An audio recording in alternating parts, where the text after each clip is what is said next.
know what they say about Derry. No one who dies here ever Really dies. You convinced everyone to come and see me because you're such a good friend. I've always wondered how you'd taste. Take my hand.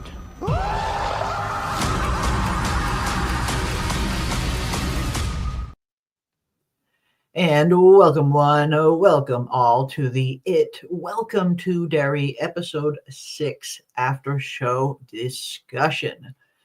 And fresh off episode 5 last week, which I thought was the best episode of the season so far, and still very much think that. Episode 6 was an interesting follow-up. Now that Pennywise is officially here, and now that we will most likely be getting him in every episode, at least for the last 3 we have here, it's definitely feels like the show itself has changed in a sense. I know I said last week where it kind of felt like now that Pennywise is officially here, it feels like the show is only really just starting now, even though we have had it in every single episode and in many of his different forms. I mean, at the end of the day, Pennywise is what sells this show, and in particular, Bill Skarsgård as Pennywise. So it just feels like now that he showed up, the show has like officially begun.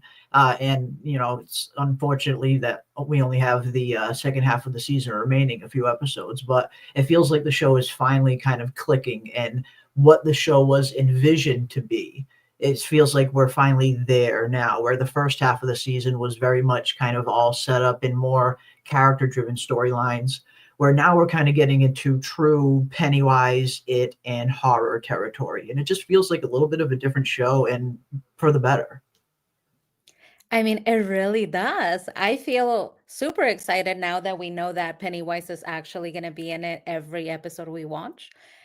But I feel like finally things are being said that needed to be said. Things are happening.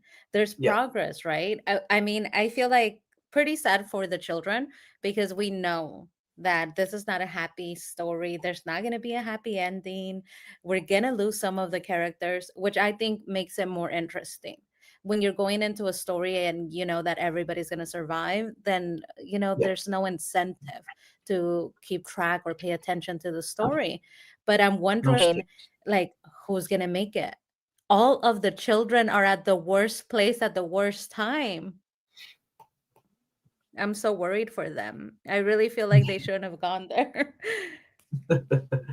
Yeah, and this episode definitely felt a little bit more like not like a full on setup episode, but it did do a lot of setup. It moved the plot forward a little bit, and we got some interesting information and some interesting confirmation on some theories that you and I have been talking about for a very while concerning Bob Gray, Periwinkle, and who Ingrid really is, which was confirmed in this episode. She is indeed the daughter of Bob Gray and was Periwinkle, like we thought.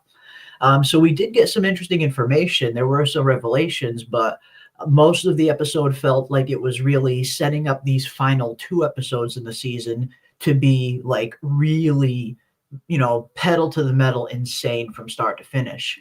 Because just based on some of the scenes that we've seen in some of the trailers alone that we haven't seen in any of the episodes yet, we still have so much Pennywise to look forward to. And over these final 2 episodes, we still have the entire fog, rolling into town, blanketing the entire town in fog, which comes off very Stephen King, The Mist. We still have tons of Pennywise scenes that we've seen in the trailers that we haven't seen yet on screen. So it really felt like this episode was a nice setup episode for these final 2 to really kick off. And of course, really perfectly setting up the big incident at the black spot. I mean, the incident at the black spot that we can all see coming. And let me just tell you, Ronnie's dad's hideaway spot is the worst kept secret in town. They're Right. telling one person too many. They're not taking it seriously. I was very disappointed in them because everybody's talking about where Ronnie's dad is. In fact, she's right there with him. All the children are there. I mean, at this point, they're not really, I feel like they're not taking it seriously. This guy should be hiding out, not talking to anyone, definitely not getting Ronnie involved. I wouldn't want to Uh-huh. see her, right? Because Mhm. now she's where he's at, and that's not a positive place. It's the worst kept secret in town. Mhm.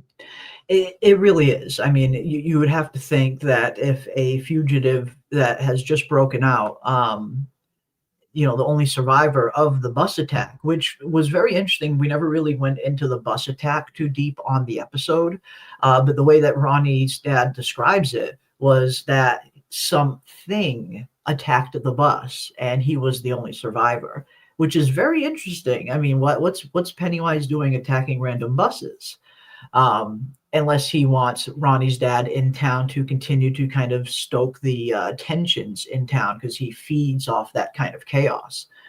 But yeah, I mean, not a whole lot of hiding places that the sheriff would, kind of think. So it's definitely not a huge kept secret to, hide at the black spot. And you kind of knew this is where it was going. I mean, we knew that the whole season was going to be building up to this big incident at the black spot. And as soon as Ronnie's father escaped, you kind of just had a feeling the two were going to merge, and that was going to be, one of the, part of the catalyst for the black spot incident. And of course, now that we are getting to the closer anyway to the end of Pennywise's cycle, we know that that's when tensions and people become a lot more angry, a lot more kind of violent towards the end of his cycle. People act much more erratically.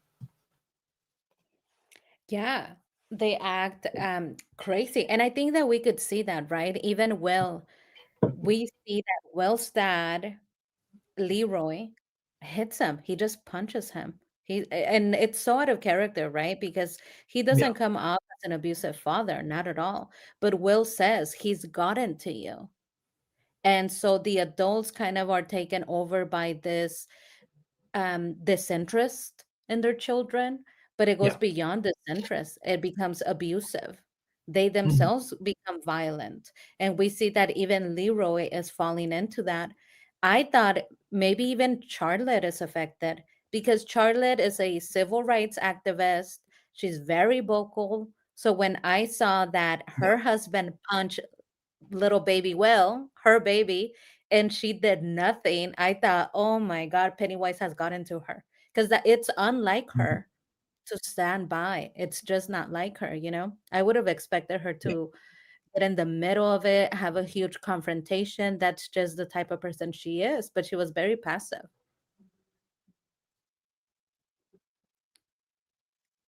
Mhm. Yeah, I mean, the Hanlons have been in Derry for, a little while now. Now that they've been here for a little bit, are they themselves starting to, succumb to the kind of aura, the kind of whatever is going on in Derry, the ability that Pennywise has to keep, the adults kind of not taking a closer look at some of the evil acts. They're much easier to pay a blind eye, especially when it comes to the missing children and anything else that really happens in town. It's like this kind of haze, this fog has kind of been lifted over everyone. And, she wasn't really affected by it at the very beginning. As we saw in the first episode, when she first arrived, she's the only one breaking up this fight between all of these kids while everyone else is just kind of walking by and letting it happen. And then they're all looking at her like she's kind of the crazy one for even stepping in, because at that point she was fresh in town. The whatever is affecting everybody else, the ability that Pennywise has hadn't been affecting her yet.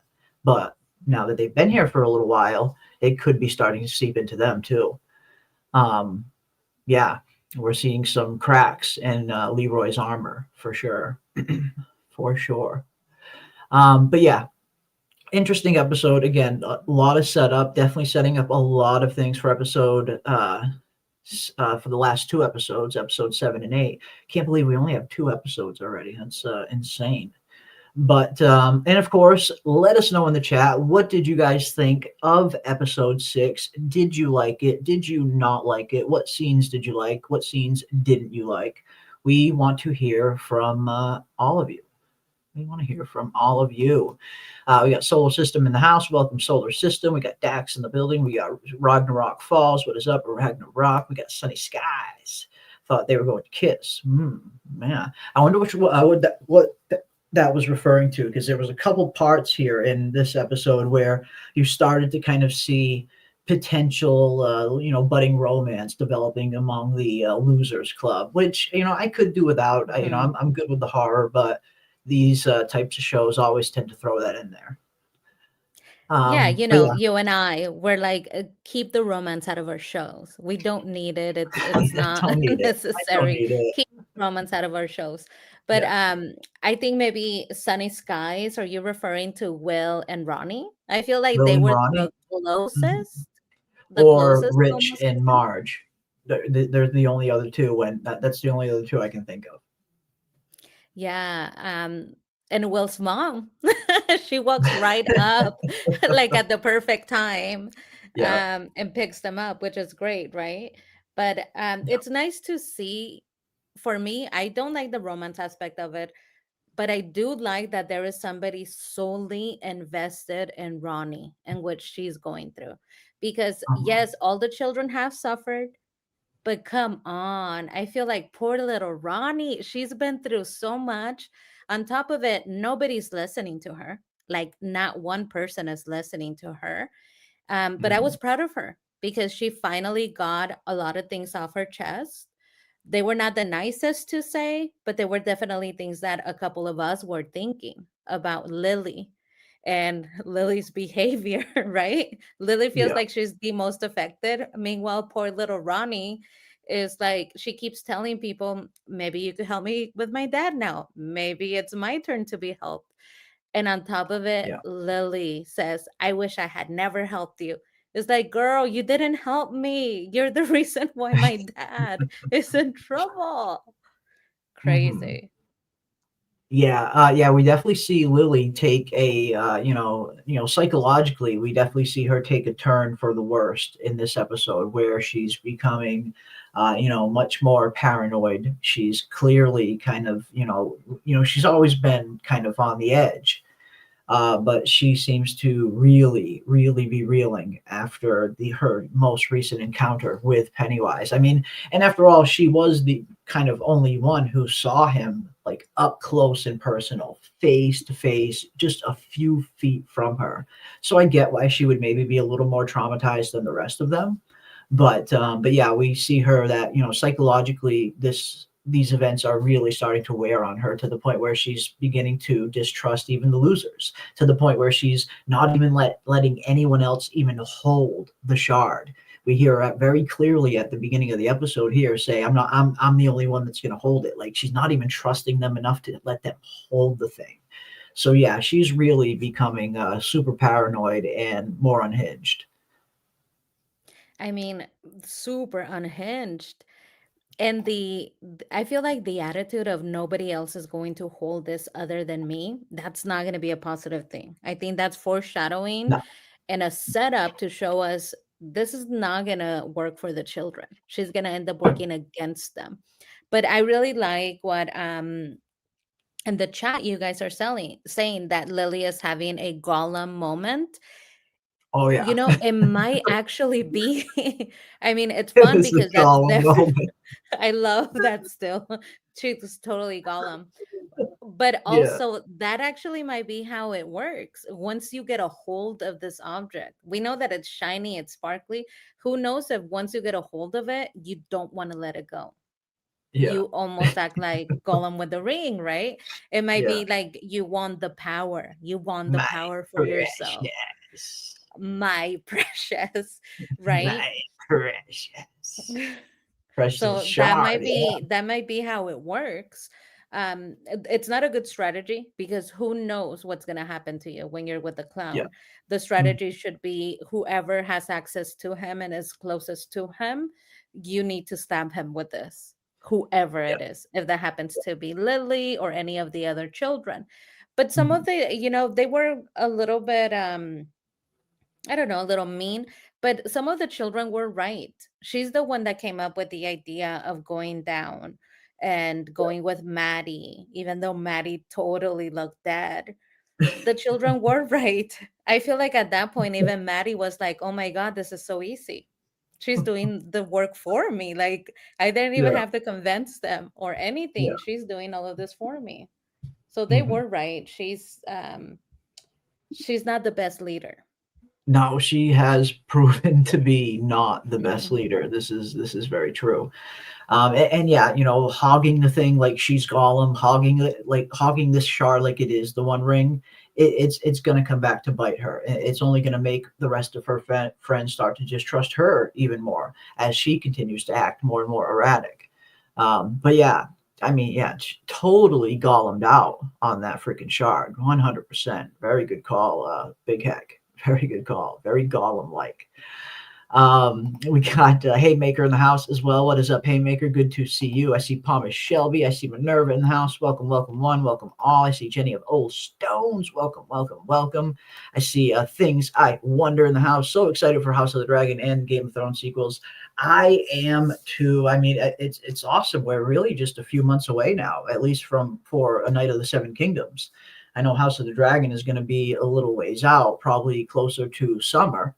But yeah, we got A Night of the Seven Kingdoms in just 2 freaking months from now. It's getting closer and closer. January is almost here. So I'm super excited to be diving back into the world of A Song of Ice and Fire here on the channel. And I can't wait. Cannot wait. I think it's going to be a freaking blast. We got Golden Child in the house. What is up, Golden Child? Good to see you as well. We got Elizabeth in the building. Not too much action in this one, but some good reveals. Yeah, and that's kind of how it was. I mean, we got a few good reveals in terms of, we finally got the Periwinkle reveal, which a lot of us did suspect. I mean, we've been talking about this on this channel and in these chats for weeks now that Ingrid is most likely Periwinkle and the daughter of Bob Gray. And a lot of people saw that reveal coming, but it was nice to get the confirmation finally, like officially, this is who she is, and to see what her, get at least a slight glimpse as to what her goals are in terms of her believing that her father is still in there somewhere within Pennywise. We're going to talk a little bit more about that. But yeah, some interesting reveals. But a lot of it after, apart from the few reveals that we got, there was a lot of, some really good setup for episodes 7 and 8, for sure. For sure. All right, let's see who else we got. I see Susan in the house. What is up, Susan? Good to see you as well. Welcome, welcome, welcome. I see Westeros. Welcome, welcome, welcome. I see Jace is in the house. What is up? Dick Halloran really likes old granddad. Yeah, Dick Halloran, he was going through it. He's really going through it in this episode. We're definitely going to dive into him as well. We got Vanessa in the building. Welcome, Vanessa, and welcome to each and every one of you joining us here. I see Football Infinity down there at the bottom. Pam Jam. I see Big Heck. Welcome one. Welcome all. What is up, Zayd Comics? Good to see you, my friend. Hope you are doing well. Welcome, welcome, welcome. But yeah, some interesting things in this episode. Again, a few small reveals, some confirmations of things that we kind of were suspecting. And again, really laying the groundwork nicely for the massive incident at the Black Spot that is most likely going to take place, either next week's episode or next week into the finale. I wouldn't be surprised if it lasts a little while. But yeah, this one was interesting. And in terms of finally getting the Periwinkle reveal, I guess we'll start with that. Now, PM, you and I, we've been talking a little bit about this for a while, as many people in the chat have as well, been very much suspecting that Ingrid is indeed Periwinkle. And here we got that confirmation. And not only did we get that confirmation, but we found out that all of these other sightings that, people thought were Pennywise was really Periwinkle the whole time. Not just the one by the tree that we totally predicted, but also the one in the actual graveyard. Like that was actually her too. Both the one in the picture and the one that Will saw of her kind of putting her hand against the wall. So that was pretty interesting to know that this was her kind of maneuvering and trying to lure Pennywise out the whole time. And at first I'm thinking, does she have some kind of unhealthy obsession with Pennywise because he took her father's identity and form. And then we start to see it's kind of like that, but even more to the point where she thinks her father isn't 100% gone. She is thinking that her father, Bob Gray, is actually still inside there, almost like he's possessed. So that's very interesting that she's kind of viewing it in that manner, as opposed to thinking her father's in there, instead of knowing that this entity consumed your father and is just taking his form. She actually thinks she can get her dad back. Yeah, I mean, she is obsessed, but it goes beyond obsession. There's this Yeah, sickness. this There's is this twisted sickness in her. You know what I really did like? I really like that when they are having the conversation and Lily is realizing, oh my God, you're crazy. Like, I'm crazy, but you're crazier, girl. I really like the contrast. She's yeah, like, yeah, that was my dad and it was him. Maybe a little changed. Yeah, he eats yeah, children. You yeah, think? A little change because of what he had been through, but he was in there. That's my yeah, dad, right? yeah, And so holding on to this idea of I don't care the shape my father comes in, he's still mhm, my dad. yeah, Maybe if he sees me dressed up as Periwinkle, I could be his little girl again, yeah, which twisted. That is twisted on so many levels yeah, because you're an adult now. You're never going to have the relationship that you used to have when you guys were doing the clown act and you were a child. You're not a little girl anymore. On yeah, top of it, he's doing some horrid things. That's not your dad. But really like the contrast on how people handle trauma because Lily is yeah, also seeing her father in a twisted way as Mr. Pickle Dad, and she says, my dad is dead. When she tries to find comfort and saying, you're like me, Lily. Wouldn't you do anything to see your father again? And she's mhm, like, no, my dad is dead. So yeah. Lily, even as crazy as she is, she's not that crazy. Well, for how dead Lily's father is, he certainly seems to be fucking popping up in every single episode in this damn pickle jar form again.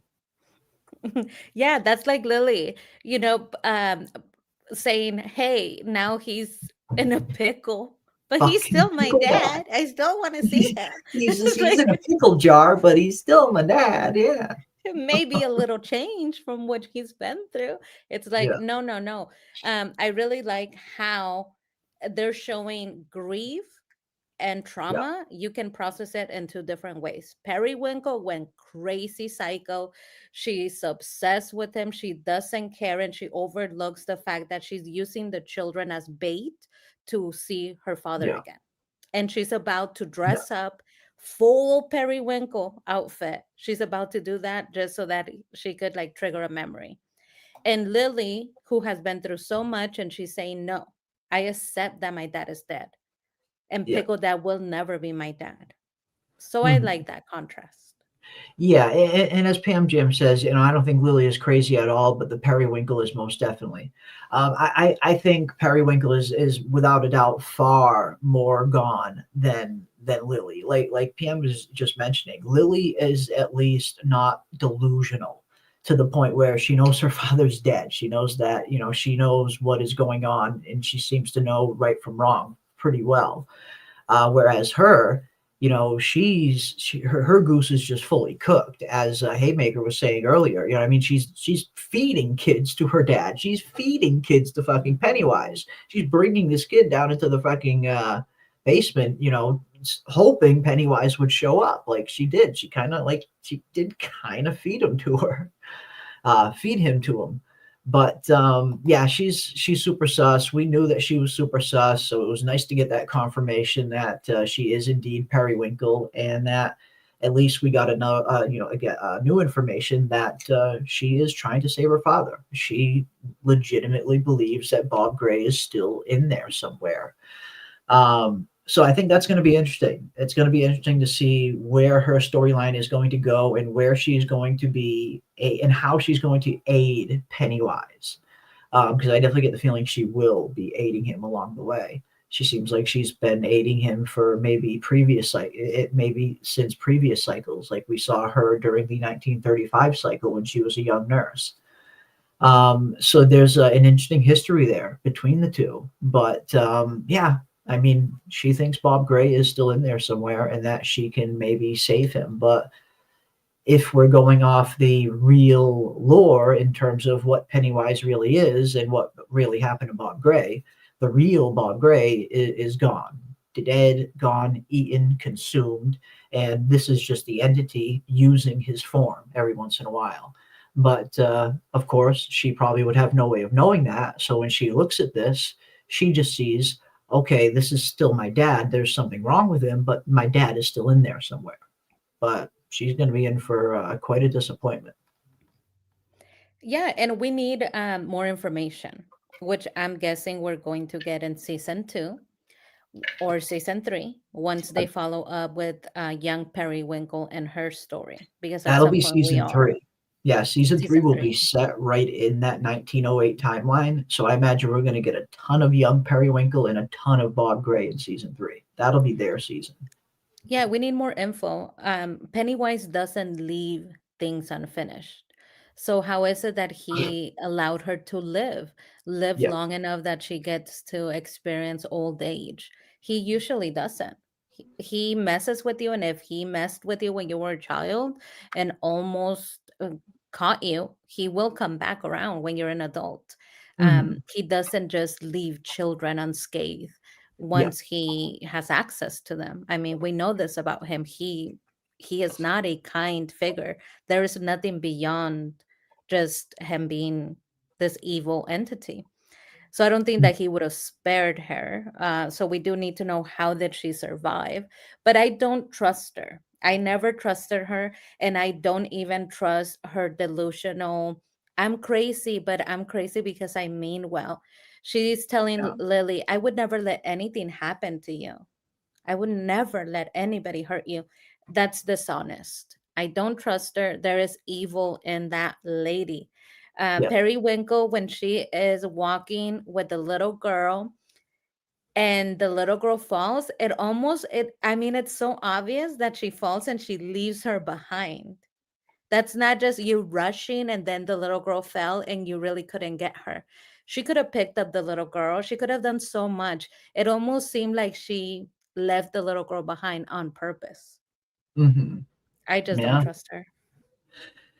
Yeah, I don't trust her either. I think she's super sus, and I think she's probably only gotten even more deranged and more delusional as the years have gone on. So if she was already potentially sus in 1935, then yeah, this version of her in 1962 is fully cooked. And yeah, I think she's going to be definitely a dark presence on the show. But this is, it's interesting. This is kind of territory that you haven't really seen in any of the It kind of, materials or films previous to this, where you actively have a human that's alive, that's, aiding Pennywise, that's kind of on Pennywise's side. Where it's usually anytime you see a human aiding Pennywise, that's because he's just taking that human's form and it's really him. But here we have a full-on human kind of aiding Pennywise and worshiping him to a certain extent. She seemed to almost revere him a little bit, the way she was talking about him, how happy and relieved she was when she knew that he showed back up. She's super super sus, super delusional, and yeah, this obsession to get her father back is only going to lead to disaster because her father is gone. And once she comes to that realization, that'll be interesting to see where that takes her from there. Does she begin to develop a hatred for Pennywise when she finds out her father's really gone? Yeah, and I mean, I think that she's so crazy. Periwinkle is so crazy. I don't know that she could have a breakthrough because she Maybe saw not. him. Maybe not. She saw him consume this little girl. Like she was Yep. holding on to the little girl's hands. That scene was just horrendous. So she was holding on to her little hands, experiencing basically the entire thing by holding on to the hands. And Hmm. then she still opens the door. So even seeing that with her own eyes, she still opens the door. She is so crazy. Yeah. She might be a little far gone, but I do like what the chat is saying. The chat is giving Lily a lot of grace, and I agree with you guys. She's Yeah. not crazy, not Periwinkle. I think that we are seeing in Periwinkle what crazy really looks like thinking I'm gonna dress up in my adult periwinkle outfit and I'm going to, she's probably gonna use the children as bait again because that's what she did in the past to try to see Hmm. my dad and see if he remembers me. Like Yeah. that's a crazy plan. Absolutely crazy. But Lily, at least she has some awareness and she does care for her friends, even though they had that massive blowout fight. I think that she's still gonna try to save them, maybe even sacrifice herself for them. Maybe. Yeah. Maybe. But it's nice to get some motive behind her. This, it's one thing about, characters, especially mystery kind of potential red herring characters like this that get thrown into shows. It's nice once the kind of veil gets lifted a little bit and you finally find out who they really are and what their true motives are. Because then it makes them a little bit more interesting when you see where they're going to go from here. We know exactly what she wants now. Now, how is she going to act? Especially now that she knows that Lily knows who she is as well. The secret's kind of out of the bag in terms of her connection to Bob Gray and Pennywise. So I think it'll be interesting to see what is going to be Ingrid's next move. But yeah, she's sus. She is sus. I think she realized that she could see her real dad after she mistakenly closed the door on the little girl. That's what started her madness. Yeah, I mean, we see, in this very scene, Pennywise takes the form of Bob Gray. He pops up in the human Bob Gray look. And yeah, I think you're right. I think she sees that and thinks, okay, this is still my dad. My dad is still in there. There might be something a little wrong with him. He might be a little bit changed, but my dad is still in there. Had he not kind of shifted into the Bob Gray form and stayed looking like Pennywise, maybe she never would have fallen in as deep as she did. But yeah, I think you're right. I think as soon as she saw that Bob Gray on the other side of that door, she was instantly kind of enthralled and just had the tiniest sliver of hope to hold on to that maybe she could pull her father out of there. Yeah. I mean, I would have to agree. It's definitely that madness. But now, you guys, let's ask ourselves the next question. So finally, we know where she stands on this whole Pennywise issue. She's crazy. She's just like obsessed crazy. Mhm. She thinks that she could still see her dad. Maybe she even recognizes he has to feed. So I have to take some children. And then Yeah. after I get to see my dad. So it might be a transactional thing. But what does this mean? So now let's ask ourselves, what does it mean about her sleeping with Ronnie's dad? Did she do it on purpose? Like, is this part of a plan, Is of a it a Pennywise plan? plan? Yeah, is it a plan or is it actually love? That's a good question. Very good question. I shudder to think anything about her is genuine now after kind of getting the confirmation of who she really is and what she's really after. But you never know. I mean, it could be a genuine connection, but part of me thinks it's part of some kind of plan. Because Pennywise got him to be the only survivor, right? Got him Yep, free that's before he was right. about to be taken. Pennywise So, attacked the bus, mhm, like we were saying earlier. He said something attacked the bus, and he was the only survivor. So yeah, they might already be working together. exactly. And what does that mean, really? I mean, Shit, I don't know. I I feel don't like know. when they uncover who Ronnie's dad was sleeping with, I Yeah, still feel like her dad was not really putting Ronnie as the priority that poor little Ronnie should be. he Because certainly was not. you know what I No, mean? At that point, your child is about to end up. without a father and a mother, and the grandmother is older. So you are putting this other woman's sort of safety above the possibility that you could still go home and see your child and have an alibi. Like, yeah, you were going to have other problems. I know that he explained, like, I'm going to have a whole other sort of like problems with people Yeah. knowing that I was sleeping with this white married lady. But those problems are, I would take them instead of for sure going to prison and leaving poor little Ronnie on her Yeah. own. I was also super surprised that he was kind of very cool. Everybody was so cool about letting the children be at the black spot. I would have probably sent them home. Like, he should have probably told Mhm. Ronnie, you shouldn't be here with me. This is not a good idea, but I don't know. Yeah. And as Elizabeth brings up, it could just be, part of the plan to just create more discourse in town. We do know this is part of Pennywise's MO. He creates discourse in town, especially when he gets towards the end of his cycle. People get a lot more agitated, they get a lot more violent. Maybe she did this hoping that this scandal would get out and it would cause a rift within town and create those kind of tensions that would lead to something like a black spot incident. That makes a lot of sense. And her husband being the butcher, right? So as the butcher, you're going to be beloved in town. Everybody, does business with you. So yeah, that's probably what it was. She also organized. So now that we're following the trail, she organized with Charlotte where he was going to hide. So maybe that's Mhm. how Yeah. Pennywise knows, because she knows where he's hiding. Yes, and we know he's going to play a major part in this black spot incident. We know he's there, Halloran's there. We've seen the trailers, and anyone who's read the books knows it's a very big moment. That's where season one is kind of leading to.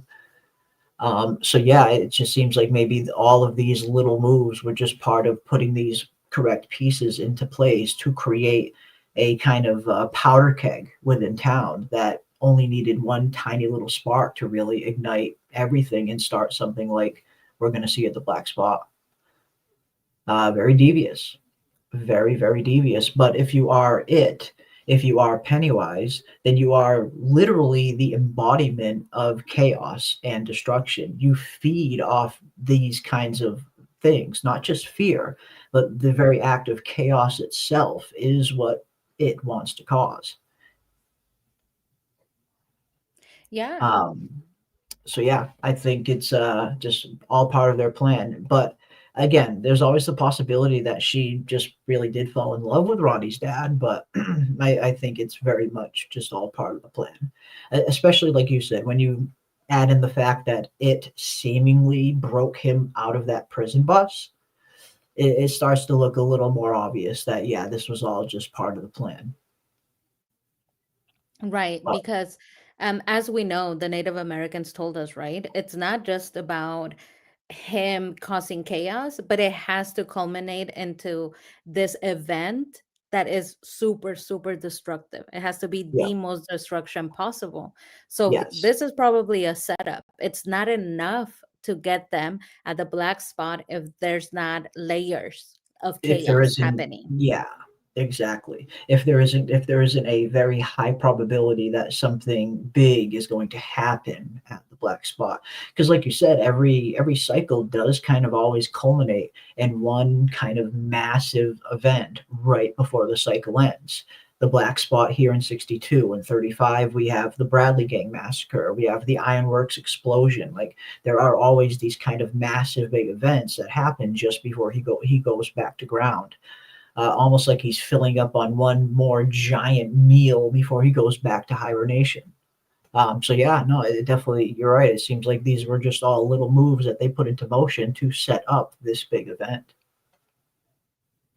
Yeah, and she's such a great actress. I really love the still that you have on here because she did this little crying like she was a little girl. She was reverting in her mind to Mhm. childhood, like Yeah. this little pouting as if she was the young little Periwinkle the clown. So great acting, super convincing. I really like the scenes where she was there because you couldn't really tell. She tells you the story in a way where you almost believe her. You almost believe that she is just innocent, but there's something dark. Um, what do you think about when Lily slashed her hand with the dagger? It didn't really do anything. It almost seemed like a regular slash that you could do with a regular knife. It Mhm. had like I for some reason I thought it would be like this magical thing. Yeah, I feel like it's probably just going to act like any other piece of obsidian that would, it wouldn't do anything special unless it's directed at it, I would imagine. Mm, makes sense. Like to another human, it's just a piece of glass, Mm. most likely. Um, but yeah, I don't know. Who knows? Who knows? Okay, let's see what else happened in this episode. Oh, I did like the scene between Dick Halloran and Leroy. Dick finally kind of opened up a little bit to Leroy and told him a little bit more about kind of who he is, the abilities that he has, and even talked a little bit about the box. And we did learn what was inside the box that Halloran did have locked up in his brain, because a lot of us were wondering what exactly was in his box. We know, we see this concept is introduced to us in Doctor Sleep, the sequel to The Shining, where Danny Torrance, when he's a lot older, he has this box where he locks all these spirits from the Overlook Hotel up in his mind so they can't get to him, so they can't bother him. And here we see Dick's box is pretty much the same thing at the end of the day. Because that was a big kind of a question everybody was wondering. Okay, what's going to be in Halloran's box? I kind of always just assumed it was going to be similar to Danny's box, where there's just kind of some evil spirits or stuff like that that Halloran has locked up in there to, so he doesn't have to worry about. But there were some interesting theories about some other potential possibilities of other stuff being in the box. But one thing I did find interesting is that once he started locking all of these kind of things that he didn't want to see anymore inside the box, it's almost like he locked part of his own shine into the box as well, because apparently after he locked this box, he stopped seeing dead people. And that shouldn't have been the case. If he still had the shine, he still should have been able to see dead spirits kind of throughout the rest of his life. But it's almost like he locked that part of him away. And I think that makes the previous scene that we saw in when Pennywise was pretending to be his grandfather make much more sense when he's talking about power like this deserves to be is meant to be used, not locked away, because he is literally locking away part of his power, part of his shine. Now it's out.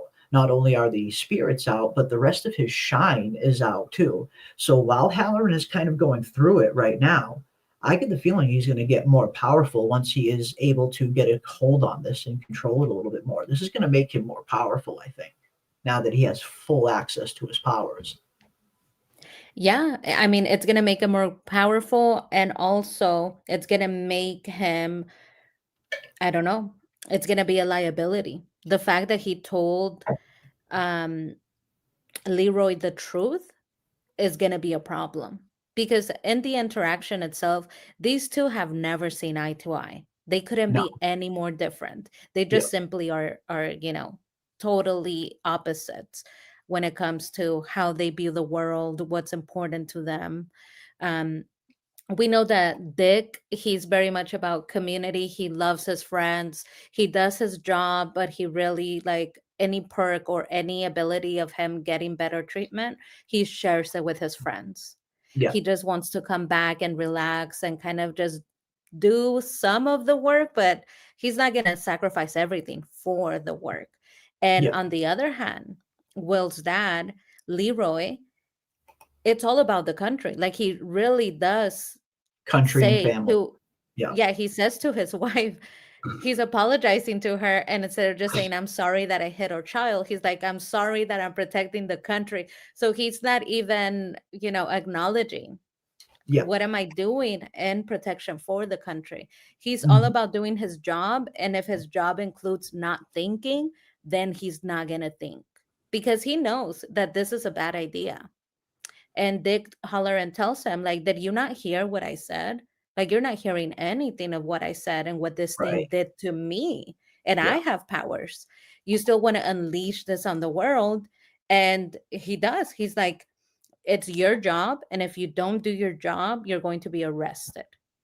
Mhm. So, on top of the fact that they view the world very differently, he's threatening him and he's thinking, these are my orders, and my orders are not to think about what the repercussion of these actions, will be, just to Mhm. do the job, which, I'm not the biggest fan.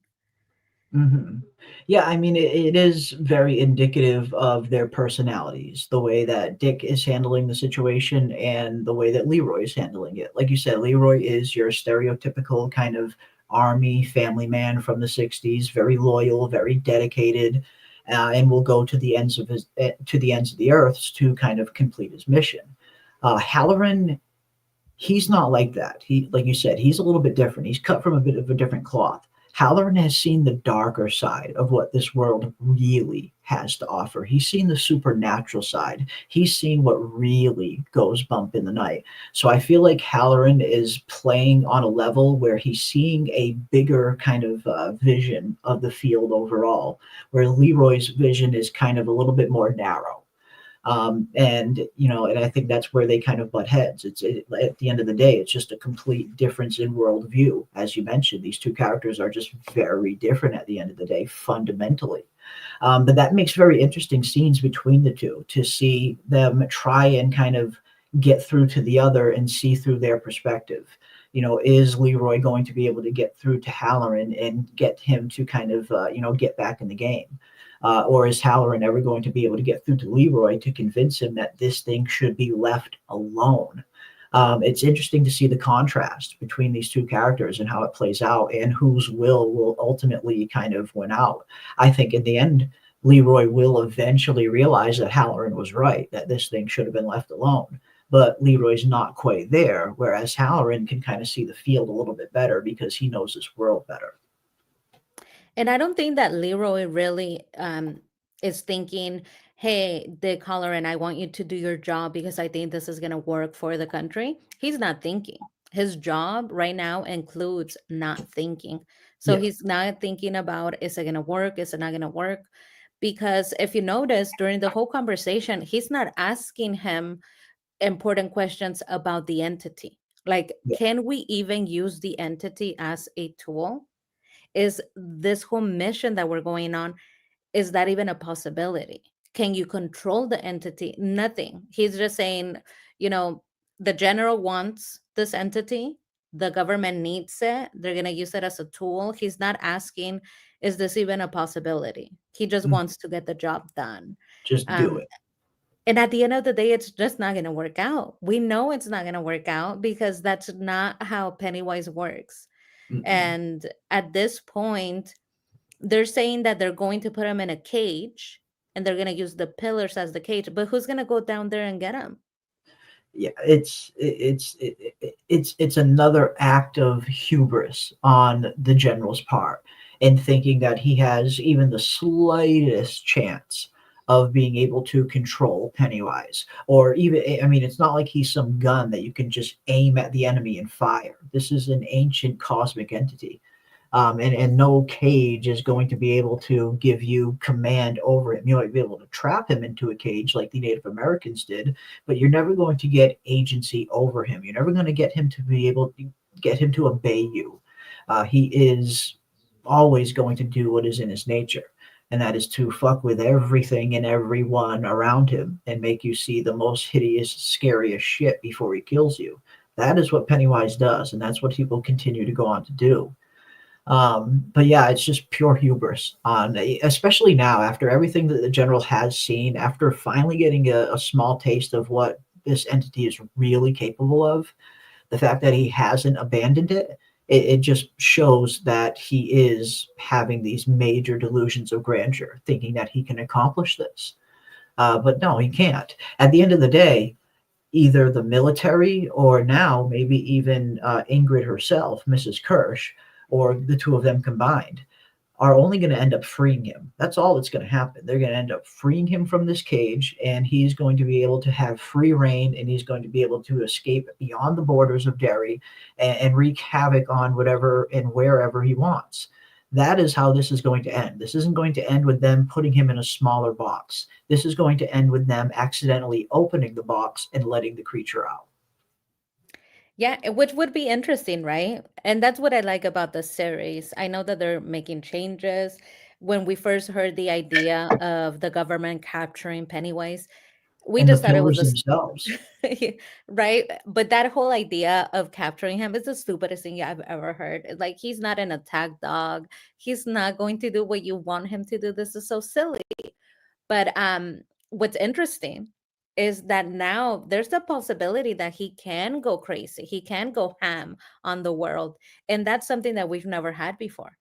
And just about Mhm. every single other, story, movie that includes Derry and Pennywise, he can't get out of Derry. Like, he can't escape the town. But Mhm. suddenly it becomes a possibility. And that would Yeah. be interesting. So if they do actually get to the point where they mess around with the pillars enough that he's able to escape town, I think that that could be Mhm. interesting to see him in different areas, right? In different towns, maybe in different states. That could be Mhm. very interesting. It could be. I mean, that could be something that could be very interesting if they had like a lot of episodes. If they had like a ton of episodes to like really explore this storyline, and take this particular storyline into like a second season, that could be very interesting. Where the season ends with Pennywise just being completely free to travel wherever he wants to, and then season two picks up where it left off. But with the way that they've structured the show, it seems like all of these storylines are going to be very self-contained, and this one's going to end probably very definitively. And season two will be 35 years before any of this stuff even happened. So I think that could be a very interesting concept, but I think they would need to set like a whole show around that in and of itself, instead of these period correct pieces that we're getting 25, 27 years in the past for each season. But Yeah. yeah. I do like that Stephen King has allowed them to change his story if they wanted to include things that Mhm. were never there. Like the dagger was never a thing. And so they're changing things in his story. Yeah. And being that he gave them no limits, they talk about it in the podcast. He didn't specify, well, you could change some things and not others. He just said there's no limit. Like, you go ahead and write the story that you want to write. Yeah. So I really like that because it opens up the ability to watch the show having seen just about every other movie and still be surprised Mhm. because they will be changing things. They told us in the podcast, we already saw it with the dagger and the whole idea of how he got there and the star, right? So I Mhm. do like Yeah. that. Yeah, lots of changes to his backstory, his origins, and the very nature of the creature itself has changed in a sense with the introduction of these mysterious pillars that can mysteriously hold him. And again, I mean, it's kind of interesting. I personally, I wish they would have kind of stuck to the fundamentals of Pennywise and not messed with any of that. But I'm still intrigued and looking forward to seeing where this whole pillar story is going to go. Because again, we have a season two that's going to be set in 1935 and a season one that's set in 1908. Are those seasons, are the pillars just not even going to come into play during those seasons? Are they just going to be just completely buried during those seasons and they don't even get addressed? So it'll be interesting to see where the show goes in the future with this whole pillar thing. How big of a part are these pillars going to play from season to season? Or is it just this season because they happen to find them in this 1962 timeline? So yeah, I guess that's one thing we'll have to see, and canonically they'll have to kind of line up and maybe reference the pillars even if they don't put them into the plot like they did here. But yeah, it's interesting. It is interesting. Yeah, they're going to have to, yeah. yeah, this is a prequel. He left. He never left Derry, and that's the thing. That's why with him kind of like ever breaking free from Derry and being able to travel wherever he wanted to, that's something that would need an entire spin-off show in and of itself. I don't think it's something they could do within a self-contained story like this. And yeah, if the history is any indicator, he's never left Derry, not in any of the previous cycles, and not in this cycle either. But then again, with Andy Machete kind of being given the green light to change really anything he wants, there's really no telling what they can do with the character now. So they could, who knows what other changes they're going to go on to make.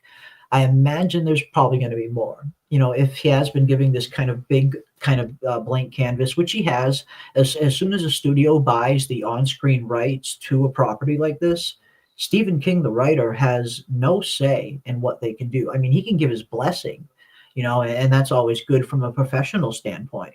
But legally, they don't have to listen to a word Stephen King says. That's how the relationship broke down between George R. R. Martin and Dan and Dave on Game of Thrones. They just started doing their own thing. So it'll be interesting to see, how far is Andy Machete going to take this? What other things is he going to change about Pennywise's past? I mean, he has already changed the kind of timeline of the whole Bob Gray incident as well to fit Bob Gray being alive in the 1908 timeline. Whereas in the books, Pennywise comes across the clown performer of Bob Gray way, way, way, way, way, way, way earlier. So I imagine they're going to continue to change things from season to season. And like you said, that does add a small aspect of kind of excitement where, even people who know the book and know the lore are going to be surprised where we don't really know where all of this is going. And I'm okay with that. As long as it's a good story, I don't mind some changes. Yeah, I really like the change that they did make with Marge. So we finally get to see that Marge. I thought that was a really good part of the episode. Marge embraces the fact that she's never going to be a patty cake.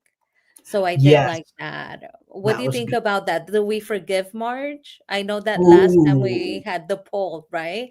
Of has your opinion of Marge changed? And most people very good said that they question. did forgive her, right? Very good question. Very good question. Yeah, I don't know. What do you guys think? Anybody in the chat, let us know what you think. Has Marge redeemed herself by standing up to the patty cakes? Hmm. I don't know. Has she redeemed herself by standing up to the patty cakes? Even made this one throw up by fucking Mhm. yanking off her eye patch and getting all crazy. She went full ham time. I thought it was funny. I mean, again, did she redeem herself? Maybe yes, maybe no. I don't know. I don't really care. I'm not a big Marge fan, but it was an interesting scene. But I do love to know what everybody thinks. Did Marge redeem herself? Is she has she paid for her sins? I don't know. Haymaker forgave her last episode, so yeah, there's that. Yeah, I mean, it was good. It was nice to see her kind of finally, she had a choice, a split second to make that choice in terms of just being a fake, patty geek freaking groupie, or to stand up for her friends, especially with Rich, sitting right next to her. So I was glad she made the right choice. So I'll at least say that I was glad she made the right choice. Good on Marge. I really like how she embraced who she is, right? She has Yeah. come just full circle, right? At the beginning, she's wanting to fit in with the patty cake so much that she's telling Lily, stop being so weird, don't be so different. We want to make sure that we could sit with them at lunch. So she's trying to be as normal as possible. And when she's silly, she's using it to make them laugh at the expense of others.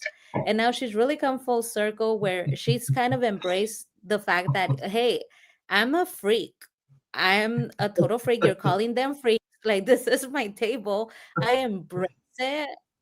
She Yeah. took off the bandage so that they could see her eye. And she knows that it looks bad, that it looks scary to them, right? and she just embraced it, put on her glasses. She didn't even use the patch. She's just fully embodying the fact that she's missing an eye. She went through this. She's part of the freak squad, and she's okay with it. She's Yeah. happy to be there. So I do like that she came full circle and finally embraced herself as she is. So I like that. And I really Mhm. like the story with Rich. Rich is one of the best characters. He's so funny and very endearing. And right when she's like, oh He's my trying to God, take care of her eye and all you're that. gonna see my eye. It's so ugly, right? First of all, putting like saliva on it, ew, but okay. Ugh, He's like, I don't care, right? You don't care when it's your love. You don't care. And yeah. he's like, no, I think it's the coolest thing I've ever seen. He's And all that's how you for it. could and that's how you can tell he really does kind of like her, because kids that age, seeing something like that could make, a kid instantly kind of lose their crush for someone. But that's how you could kind of tell this person never really liked that person much to begin with. But the fact that it didn't kind of gross him out and scare him off in the slightest and made him only even more intrigued, it's like, okay, Rich is at least, he's serious. He's in the fields for old Marge here. So yeah, and yeah, she totally ran up on them Pennywise style. She did. I am a freak. Here's my freaking fucked up eye. Like it was a very Pennywise move. And yeah, it seems like people were fans of it. People were fans of Marge standing up to the patty cakes. That would be season 2, right? Because Bob Gray is Pennywise 27 years prior to season 1. No, that would be season 3.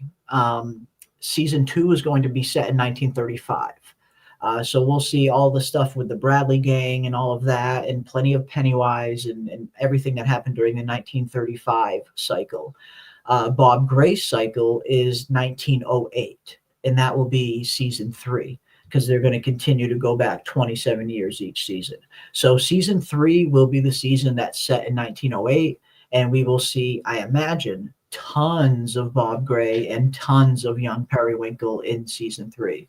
And again, that's a little bit of a change to the source material where the human Bob Gray was alive much, much earlier.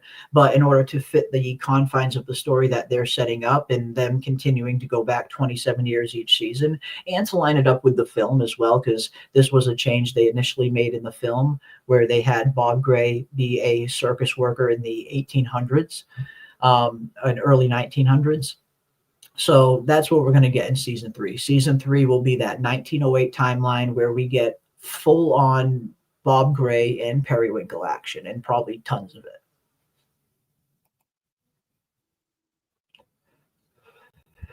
And then season 2 will be at 35 with the Bradley gang.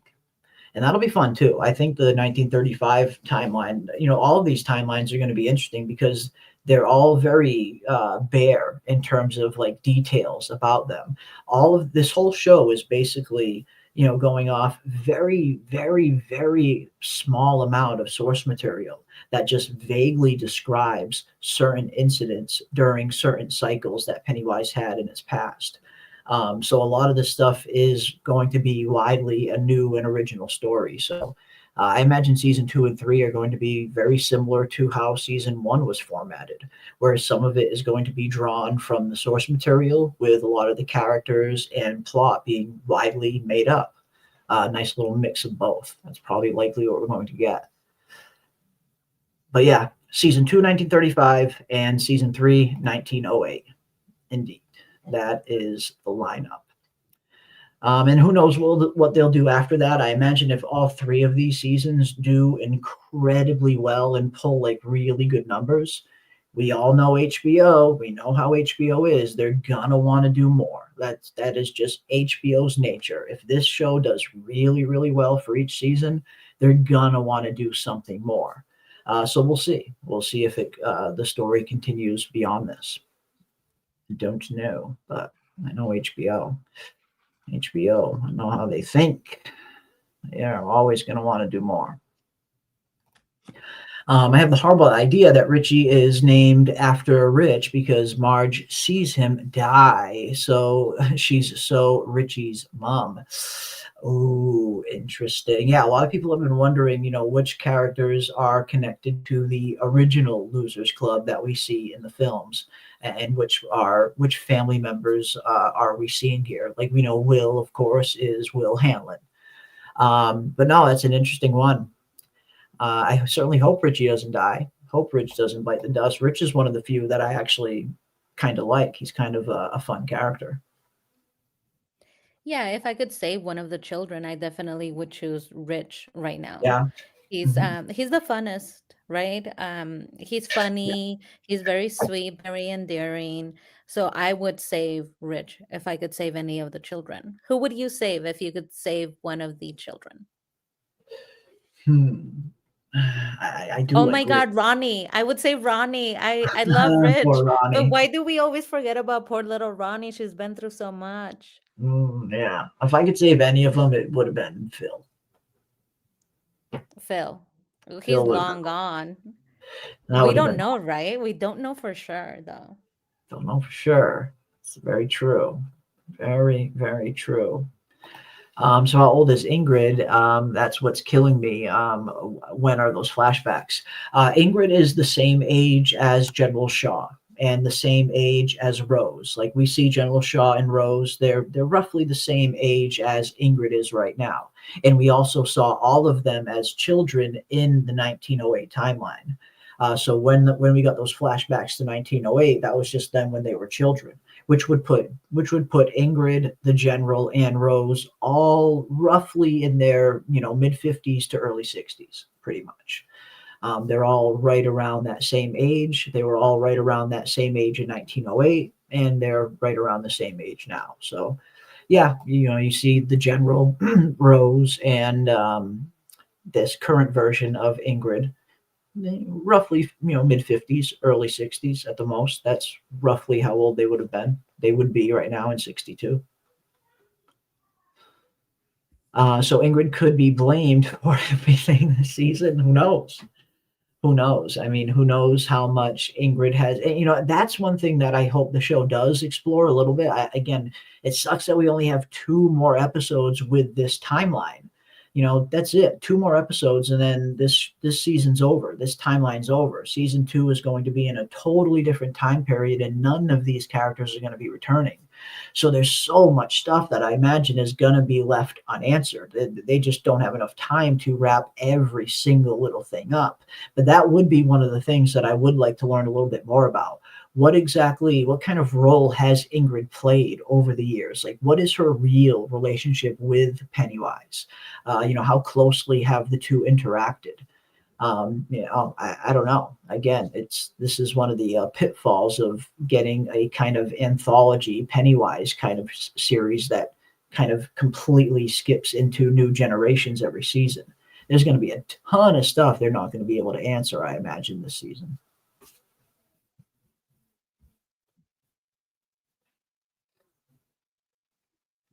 But we'll see. But we shall see. Okay, let's see I'm not a fan of her either. Got to see her stand up to her friends. Okay, that makes sense that Ingrid should be in like her 60s then. Yeah, right around her 60s. Again, it's same age as General Shaw and Rose, pretty much. So yeah, right around there. Right around there. I want Richie to make it, definitely. I think Richie is the one Pennywise is reaching for in the fire. Ooh, interesting. Football Infinity. Yeah, I mean, I can't wait for that scene. Again, when we looked at some of the trailers and we saw some of the shots from the Black Spot incident with the fire in the background and the silhouette of Pennywise, and just how striking of a contrast it really creates with him standing in front of a backdrop like that. And then we see the kind of fire and ice kind of symbolism almost between those shots and the shots of him standing in the fog, where it's just that very kind of deep blue, kind of almost icy looking background. I love those shots. Those are some of the best looking shots that we've seen. And it looks like those are going to be coming in these final two episodes. So I'm looking forward to that in these final two the most. I definitely want to see what's going to happen in the Black Spot incident. But I'm really looking forward to seeing this fog episode and everything that's going to happen once this big blanket of fog rolls into Derry.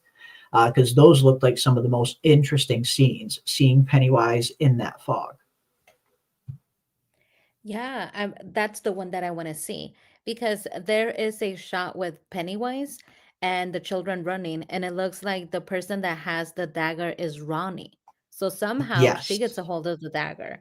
So I really want to Yep. see kind of her take Pennywise down because she's been through so much, right? Um, Mhm. and the patty cakes. We know in the trailer they showed us the patty cakes seeing Yep. the deadlights because their Yep. eyes are glazed over. And I'm wondering, how do the patty cakes end up at the black spot? Does the entire town just show up, or what is this building up to, right? I'm not so sure it's the black spot where they get exposed to the deadlights. I think this happens at the school because there's that one shot from the trailer where we see Ronnie and Lily heading into the school gymnasium, and they see a dead body just in the middle of the basketball court. And then we have that other scene of like maybe there's like a school dance going on or something, but we have that other scene of like all of the kids like seemingly running towards the emergency exit and trying to get out the door, but they're like banging on it like they can't get out. So I get the feeling that this is happening at the school. Maybe there's some kind of school dance or something that Pennywise shows up to and just exposes everybody to the freaking deadlights. Mm. Like a school dance or something. It's giving like school dance with the Yeah, background also yeah, having like lighting, yeah, right? absolutely. Very much. It's probably going to be a school dance. And yeah, he's going to send all of them to float. They are all going to float. So yeah, I mean, again, it looks like they saved all of the best scenes for the final two episodes. We have all of this stuff going on here with Pennywise and the black spot, all of these awesome looking shots of him, the silhouette and the fire. We have Pennywise holding a damn meat cleaver for crying out loud. If Mm. this isn't one of the most badass shots I've ever seen in my life, then I don't know what the hell is. But I can't wait to see Pennywise wielding a fucking meat cleaver. Hell yes, I need that. We got Blood Pennywise that we still haven't seen. We got the Pennywise in the fog that I am very much looking forward to. I mean, these shots just look so beautiful. The contrast of the silhouette, something about the silhouette of Pennywise, it just looks so good when it's in that kind of silhouette shadowy form. It really does. And he's doing his walk, right? We Yeah, kind of it's got to see always a little of his walk, the way that he moves so unnaturally that I really Mhm. like. The way that he walks, right? He has a presence about him. He's a Yep, diva. He's always been a diva. yep. Um, but does that mean, do you think that they're going to actually hurt Pennywise? They're talking about stabbing him and getting him. We know that somebody has Mhm. this magical dagger. Do you think that they're actually going to hurt him? Are we going Yeah. to like see the end of Pennywise? No, no, there's no way we're going to see the end of Pennywise. I mean, we just by canon from for canon's sake, Oh, that's we right. know. This is a prequel. Yeah, we know we're not going to see the end of him. We know he's going to, arrive again for the real Losers Club in It Chapter 1, 27 years after this. But there is a possibility that they could injure him. They could injure him and have him retreat to his hibernation a little bit early, very similar to how the to what happened to him in It Chapter 1, when the Losers Club was kids. Their first encounter with Pennywise, they thought they killed him. They thought they actually killed the clown because they really injured him really bad and caused him to go back into hibernation. They thought they killed him. Little did they know, they just caused him to retreat early because he was a little bit injured, because they actually managed to do some damage to him, surprisingly. So I could potentially see something like that maybe happen, where this timeline, this 1962 cycle, does manage to maybe injure him a little bit and causes him to go back into hibernation, but nothing more than that. Mm. Nothing more than that, I would imagine. Or Pennywise just runs rampant and just kills everybody and then just goes into hibernation on his own and they don't do any damage to him at all. I could very well see that happening too. But yeah, Yeah, these shots look really great. This is probably one of the best shots I've seen in all of the trailers and all of the promotional material and all of the episodes. This is probably one of the best shots out of them all. This one and this one. These are my two favorites, hands down. Love these two shots. But yeah, I mean, it looks like they're saving an awful lot. Oh, and this one too. I totally forgot about this one. We got good old Blood Pennywise in the fog as well. This is going to be a freaking great shot. Yeah, they're saving all of the what seems to be all the best stuff for the final two episodes. So it looks like these last two are going to be jam packed with tons of Pennywise. So bring it on. Bring it on. Oh, and we still haven't seen winged Pennywise. And I'm starting to think that is winged Pennywise. This is the index of all of the Pennywises that we have either seen on the show or likely will see on the show. And we've seen every single one of these forms now except for the clown stew and the winged Pennywise. Every other one we've seen. We've seen black and white Pennywise in tonight's episode. We've seen all of the other ones, the Deadlights, the Baby, the Skeleton Man, the Pickle Dad, all of them, just about. But we haven't seen the winged Pennywise. So I am starting to think that maybe this was the winged Pennywise. But it looks like Yeah, his wings because are he not has there now. But in the poster, he also has the bottom half of his face in red. So that exactly, has to that's be what's it. throwing me Yeah. off. Yes, he's got that bottom half all covered in red, all bloody.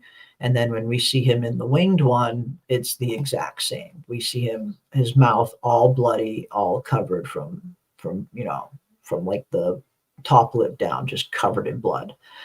But then again, we also see Blood Pennywise looking like that as well. So it could just be Blood Pennywise we're looking at in the fog. And maybe I just thought winged Pennywise would probably look the best flying around in that fog. I mean, you have this giant blanket of fog covering the entire town. What better time to use an aerial version of Pennywise with freaking wings? Like that's the perfect setting for it. So that's why I hoped we would see him during the fog episode. But And I like what Jane is saying in the chat. If they include, it makes sense that it would be a school dance because that would be like a nod to Carrie. It's oh gonna yeah, be a whole Carrie thing. So I do like that. yeah, yeah, very true. Definitely a nice little wink and nod to Carrie, especially if the school dance is covered in blood and catches on fire. That's even more of a wink and a nod to it. Absolutely. But yeah, looks like we got some really interesting scenes to look forward to over these last two episodes, and looks good. I saw the trailer for episode 7.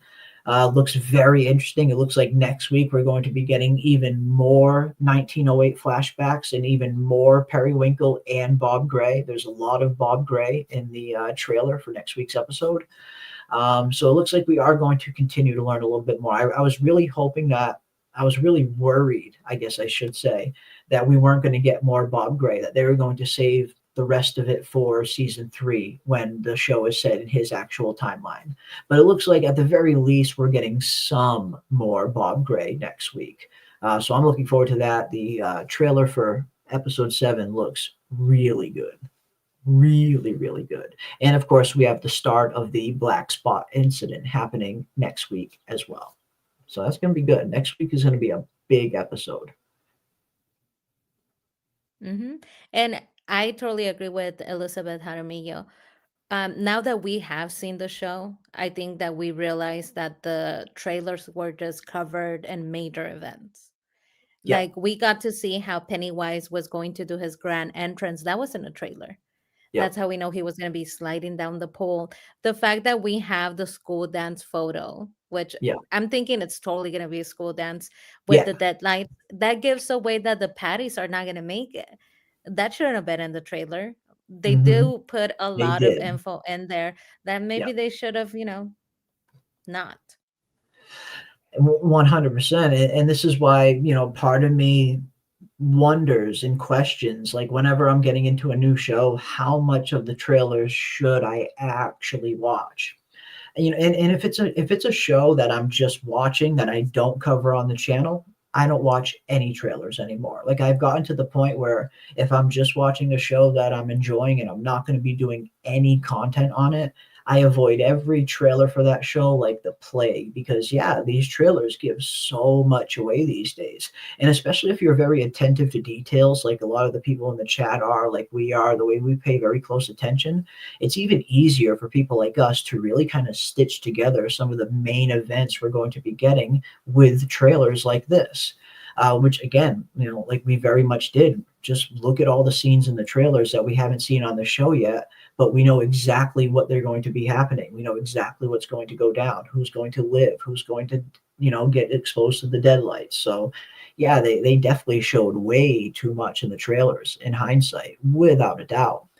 If it wasn't for me covering the show on the channel, I probably would have avoided the trailers. I probably wouldn't have watched all of them. I probably would have watched maybe the first one that came out just to get a gist for what the show looks like. And then that's it. Just wait for the show to come out after that.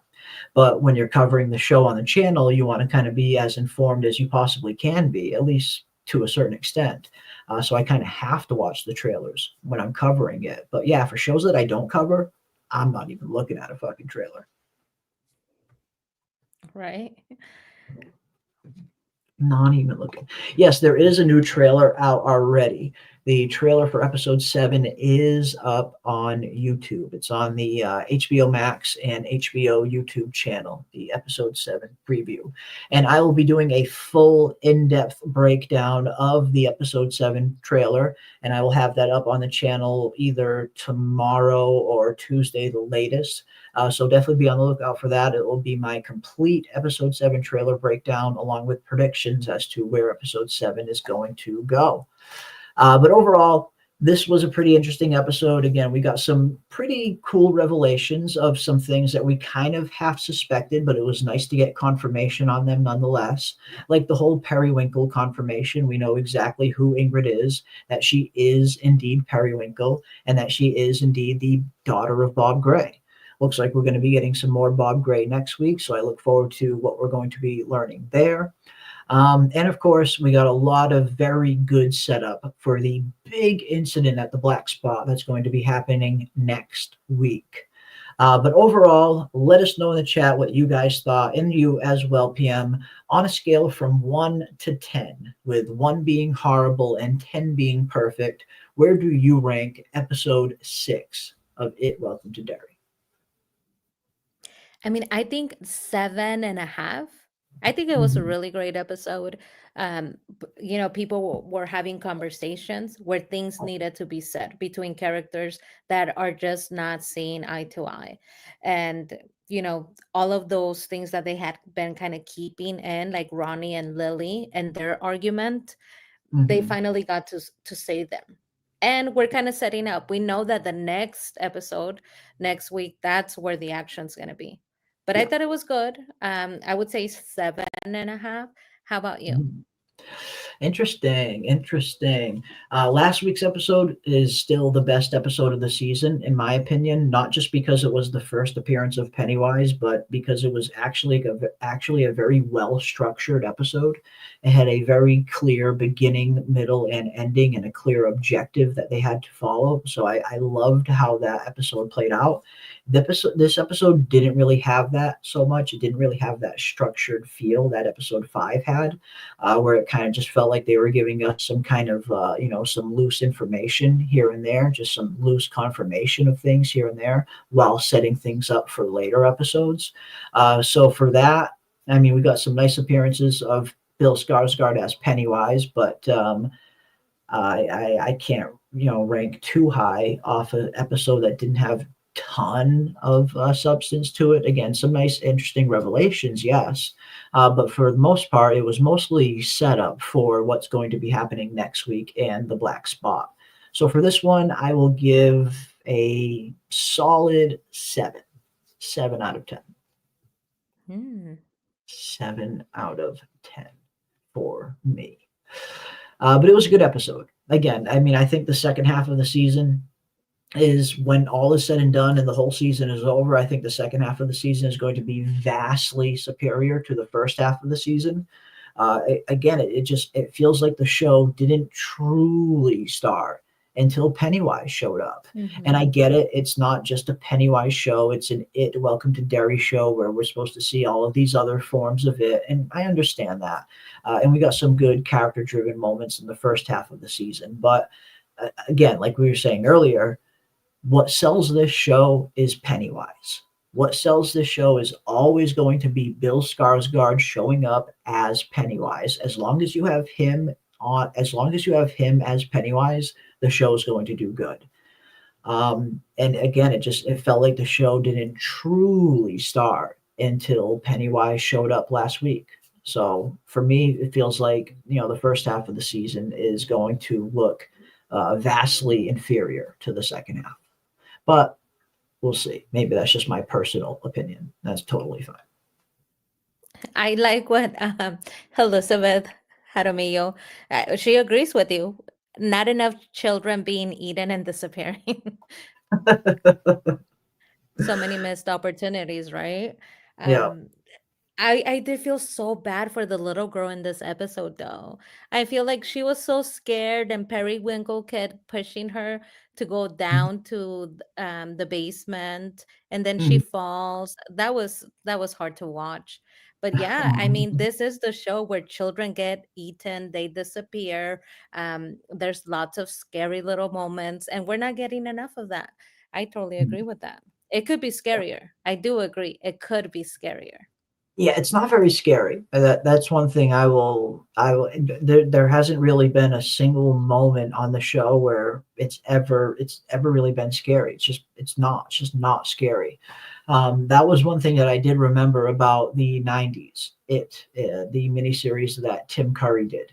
Tim Curry's It was fucking scary. Like maybe it's just me, maybe it's just because I was younger when that one came out, but even today, when I think about the two different performances, I think Bill Skarsgård plays a better and more complete Pennywise. But I think the '90s version was just a little bit scarier. I think Tim Curry he was scarier in a sense where Tim Curry's clown actually looks like a clown you would see performing at a birthday party or wherever. Whereas you take one look at Bill Skarsgård's clown and he just looks like a demonic clown. It doesn't look like a clown that would lure children in or anything like that. He just looks like a straight up demon. But again, Tim Curry's clown, his was scary because it just looked like a regular clown, and just like a regular one that you would see at any old birthday party. And then that weird, creepy kind of Tim Curry, way that he has about him. I don't know. I just feel like it made that version of the character scarier. Even if this version of the character is maybe a more complete version of it and a more complete version of Pennywise, it's not as scary, in my opinion, as the Tim Curry one was. Yeah, I think you know what made him scary? He looked like a man. And Yeah. so I think when you're watching it, you don't know if it's really an entity that it's this ancient cosmic entity. It's like a man that has like serious issues, like that's doing horrible things to these children. And sometimes Mhm. humans can be scarier than cosmic entities or than demons. Sometimes Yeah. they're scarier because you're thinking, oh my God, this is a man that works as a clown and he's also preying upon the kids. Like, that's super scary. Like, what is he going to do to them? Right. Yeah. So I think maybe that's what made him scary. But my favorite Pennywise has to be this Pennywise because he looks so good. He just He does. looks He great. looks like Yeah. so iconic. Yeah. Hmm. He does. He looks incredibly iconic. I personally like the Bill Skarsgård Pennywise better, but I just think the Tim Curry one is scarier. But yeah, no, they're both incredibly good iterations of the character, both that will probably be very much remembered. But Bill Skarsgård definitely came in and made this character his own. Like, when people think of Pennywise, they think of Bill Skarsgård nowadays. But yeah, overall, it's been an interesting show so far. I thought that this episode was, again, got some interesting revelations of some and some confirmations of some things, while also setting up some pretty major events to take place in episode 7 and 8. So Yeah, for me, solid 7 out of 10. Elizabeth also gives it a 7 out of 10. Haymaker gives it 9 rum and cokes. Awesome, awesome, awesome. Vanessa gives it a 6.8. Awesome, eh? A 6.8. That is fair. That is more than fair. Football Infinity gives it a 9, a solid 9. Minerva gives it an 8.5. Awesome, very solid, solid score. Golden Child gives it a 9 out of 10, but 10 out of 10 potential if the setups come into fruition. That's a very interesting point. Yes, I mean, again, we did get a lot of setup. If the setup pays off very well in the next 2 episodes, yeah, it could paint this episode in an even better light. So that's a good point, Golden Child. I like it. I like it. And yeah, 90s, it was a little too dark for today's standards. You're probably right. You are probably right. But I give Rich's drumming a 10. Yeah, I mean, I'll give Rich a 10. That's probably the only 10 I can hand out. Rich gets a 10 for his performance in episode 6. He was good in this episode. He was pretty good. But yeah, again, overall, some good revelations, some interesting confirmations to a few things, and we finally learned some motives for Ingrid's character, what she truly wants, what she's truly after, and how she really thinks that her father is still in there somewhere, that she can save her father. So that's going to be interesting to see where that goes. How far is she going to be willing to go to save her father? And when is she going to come to the point when she finally ultimately realizes that her father is indeed gone? So I think watching Ingrid and where she's going to be going is going to be very, very fun. And yeah, and of course, we also have the big incident at the Black Spot that looks like it's going to be taking place in episode 7 next week. So it looks like, again, they saved all or most of the big stuff for these final 2 episodes. And I'm looking forward to it. Yeah, it's gonna be a good one. I did like seeing the children at the black spot Mhm. because they were so shocked, right? I mean, this is what, the 1960s, so they're not Yeah. used to seeing people dance in such a suggestive way, and drinking and the music. So they were just so shocked. Like, what are they doing? Is that even dancing? I thought that was so funny. Mhm. Yeah, definitely getting some exposure to 1962 nightlife. The kids are, for sure. For sure. But yeah, decent episode. Decent episode. Some good setup. And yeah, and as you know, to echo Golden Child sentiment, if these setups lead to something good in episode 7, if the setups are very well paid off, then yeah, I think it's going to make this episode look even better. You know, a really good setup episode for a really good climactic penultimate episode next week. So we shall see. We shall see. Yeah, I don't see anything wrong with a little bump and grind. Nothing wrong with a little bit of bump and grind. Nothing wrong at all. Shocking. It was shocking. I was shocked. Shocking Definitely them. talented. You need to be talented to move in those ways and mysterious ways, right? Um, but the kids were having so much fun. And this is a setup.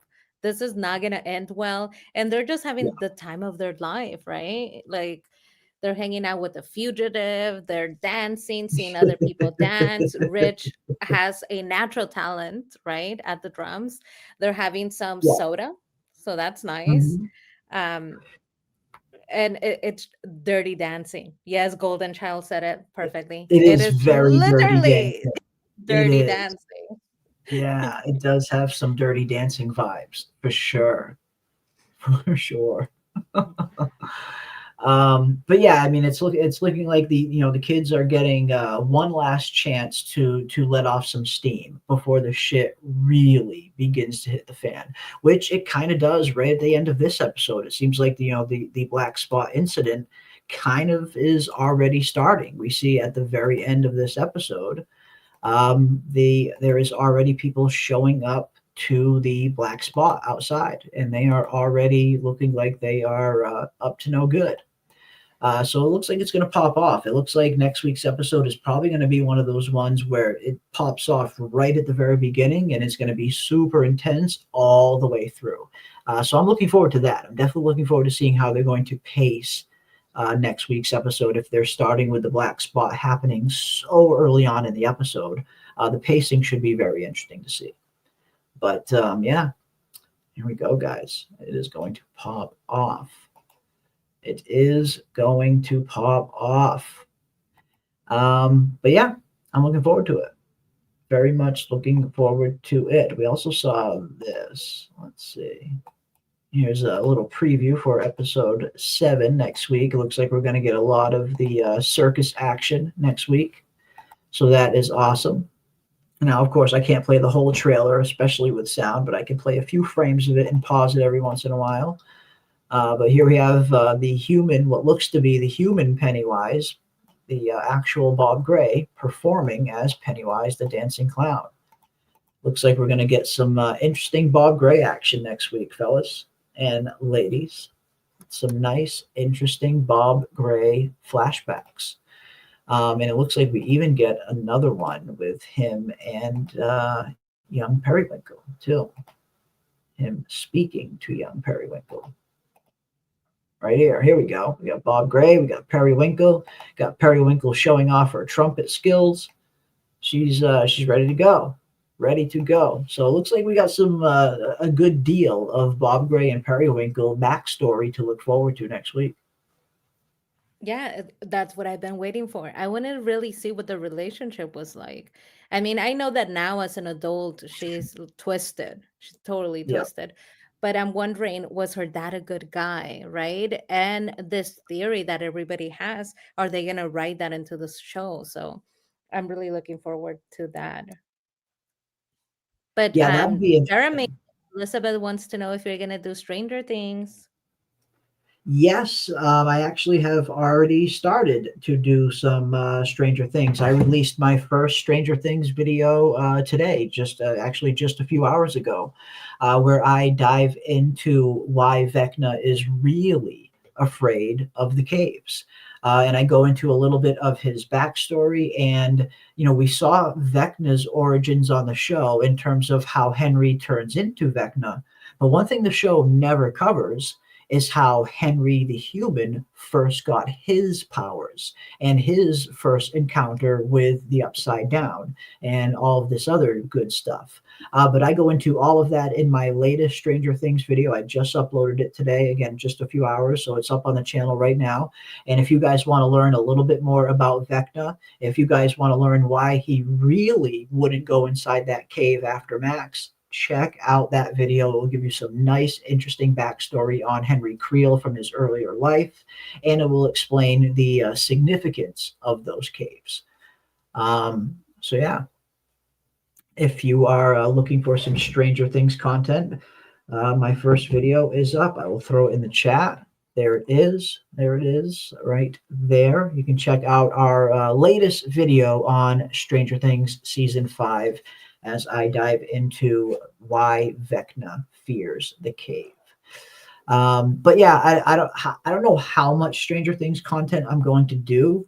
It's really all depends on how good this first video does. Like if this first video does decent, I'll probably release a few more. I do have some other ideas of some theories about where I think it's going to go about Vecna, the story in general. So if this first video ends up doing pretty well, I'll probably do some other videos on season 5, and maybe we'll do some live streams at that point as well. But really, it's kind of just putting out this one as like a tester, just to kind of gauge the interest to see if there is interest in some Stranger Things content.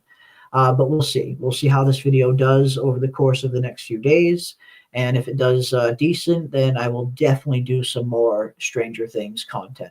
If not, at the very least, we'll probably be doing a live reaction to whenever new episodes come out.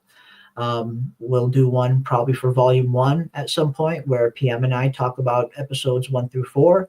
And then we'll probably do another live reaction once Volume 2 comes out on Christmas. So even if I don't do, dive super heavy into doing a bunch of videos on it, we'll at least do a stream or two on it where we discuss the episodes. But what would you think about the first volume of Season 4 of Stranger Things before we close things out here, PM? Are you enjoying it? Are you looking forward to seeing where Volume 2 is going to take us? Yeah, I'm really looking forward to the second batch of episodes because I do feel like they addressed some of our concerns. A lot Yeah. of us were like, oh, come on, this is like reheated nachos. It's the same thing. We're doing the same thing over and over again. And they had addressed that. By the end, no spoilers, right? But by the end of the 4 episodes, things are changing. Things are getting addressed. The dynamic is changing that has been said and has been getting stale between a couple of characters is changing. And there's a renewed emphasis on the children solving their own problems. So I really like that episode 4, the last 10 minutes they kind Yeah. of got me pumped up for the Yeah. next batch of episodes because now we're doing something. Now things are changing, and Mhm. they're basically growing up and telling their parents or the other people that have been holding them back that they're ready. They're ready to take on Vegna on their own, and I do like that. So I liked it. Have you guys seen it? I know a lot. 4 episodes. It's a lot to get through. Mhm. Yeah. Yeah, I mean, I feel like the first 2 episodes were kind of slow. I feel like there wasn't a whole lot of action happening. It was kind of all just, "Okay, let's catch up with these characters. The show's been on hiatus for a fuck ton of years, so let's remind everybody who this is, who that is, what's going on, what happened last." So the first 2 episodes really kind of felt like one big, refresher with some general setups for some storylines that are going to be taking place. Episode 3 and 4, it definitely picked up a little bit for me, in my opinion. We got into Vecna a little bit more and some of what he has going on in terms of this mindscape that he has created, and Max's connection to it, and again the caves and why the caves are going to be, I think, a very big part of Volume 2. I think Volume 2 is going to dive super deep into Vecna, and we're going to learn exactly why he fears those caves. Well, if you watch my video, you'll find out why he fears those caves. But I imagine they're going to work that into the show at some point in Volume 2 as well. But no, I mean, again, first 2 episodes kind of slow. Episodes 3 and 4 definitely picked it up a little bit. And yeah, episode 4 did end on a pretty interesting scene, to where I really want to see where it's going to go next after we saw that revelation, that big reveal of what happened with that character. So yeah, it's got me to the point where I'm looking forward to Volume 2. I do want to see it. I do Yeah, I want. wish we could talk about it, but I don't know where everybody is. Yeah. But I was just super excited. The last 10 minutes of episode 4, you guys, are Mhm. the most exciting. Yeah, it's pretty good. It's a pretty good ending. Pretty good ending. But yeah, no, maybe that's something we can do in a few days. By then, hopefully, everybody will have had a chance to watch all 4 episodes. So maybe we'll do a Stranger Things Volume 1 discussion in a few days, and we'll talk about the first 4 episodes and where we think it's going to go from here. Yeah, we can do that. We'll pick a day and we will do a Stranger Things stream. But in terms of the recorded videos, some of the other theories that I am working on, maybe I'll do a few more videos. It depends on how good this first one does. Um, but yeah, looking forward to seeing where the rest of It Welcome to Derry goes. Again, we got 2 episodes left to look forward to see how this is all going to unfold. My episode 7 trailer breakdown video will be up on the channel either tomorrow or Tuesday, the latest. So be on the lookout for that. And then, of course, we have Pluribus, another new episode of Pluribus coming this week as well, of which we will also be doing a live reaction and discussion on.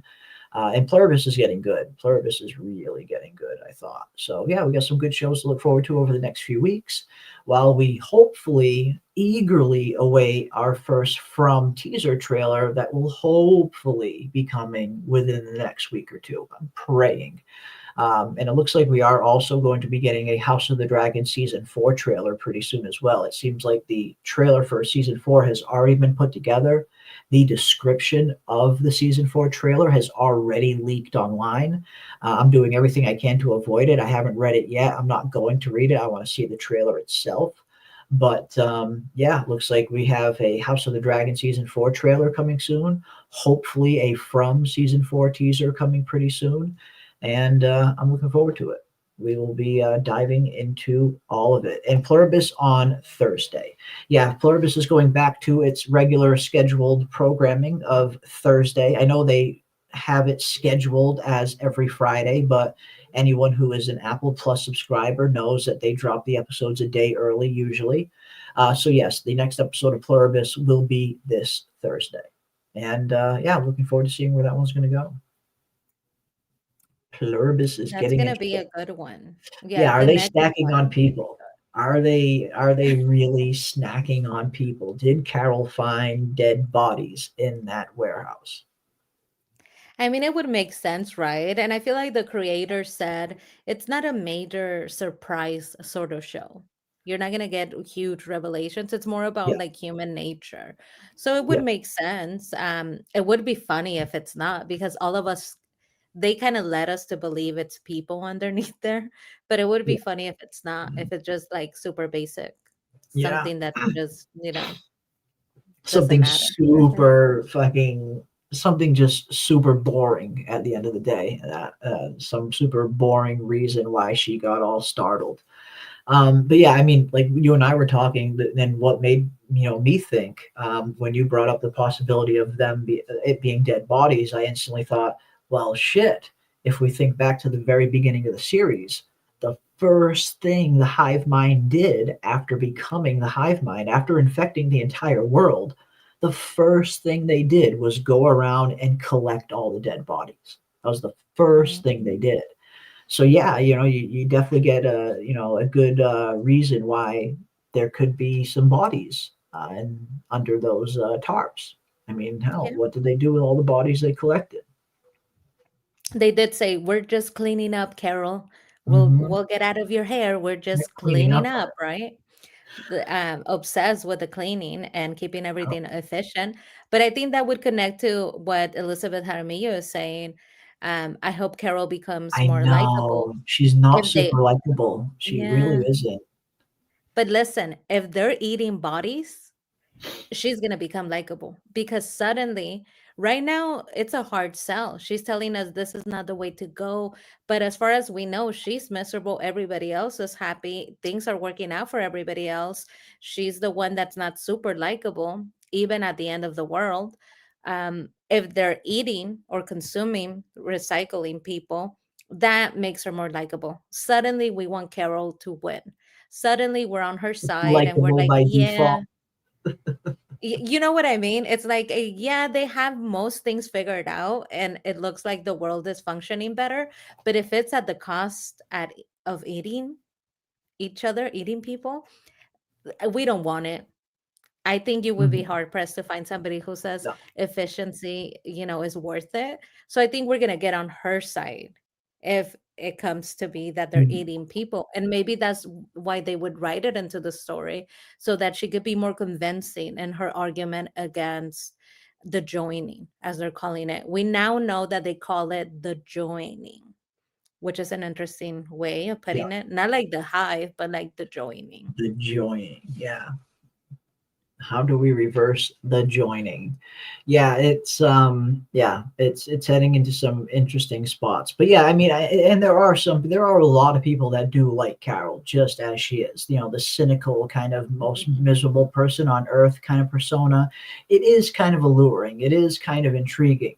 But for me, that kind of persona can't be all she is. At some point, they need to kind of pull back some of the layers on her and show the human underneath the misery. But no, I mean, a lot of people love Carol. She's become such a hugely popular character in just a very short amount of time. But I do tend to lean a little bit more with Elizabeth here in terms of. I mean, she's not super likable. She's kind of funny. She's a little likable in a dry humor kind of way, but she's not like super likable. But we shall see. But yeah, they turned the dead bodies into into protein. Maybe they did.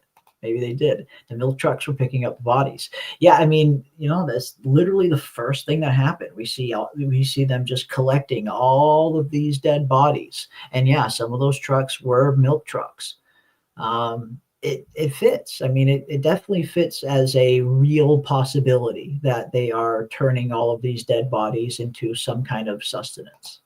This weird liquid that they all seem to be drinking out of milk cartons and all of the other manufacturing cartons that seem to be native to the areas that they're all in. So we'll see.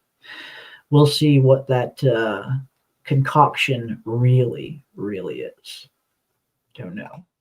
As long as they aren't killing people to eat them, I can see if it's. I can see it if meat is needed, and they don't want to kill anything to get meat.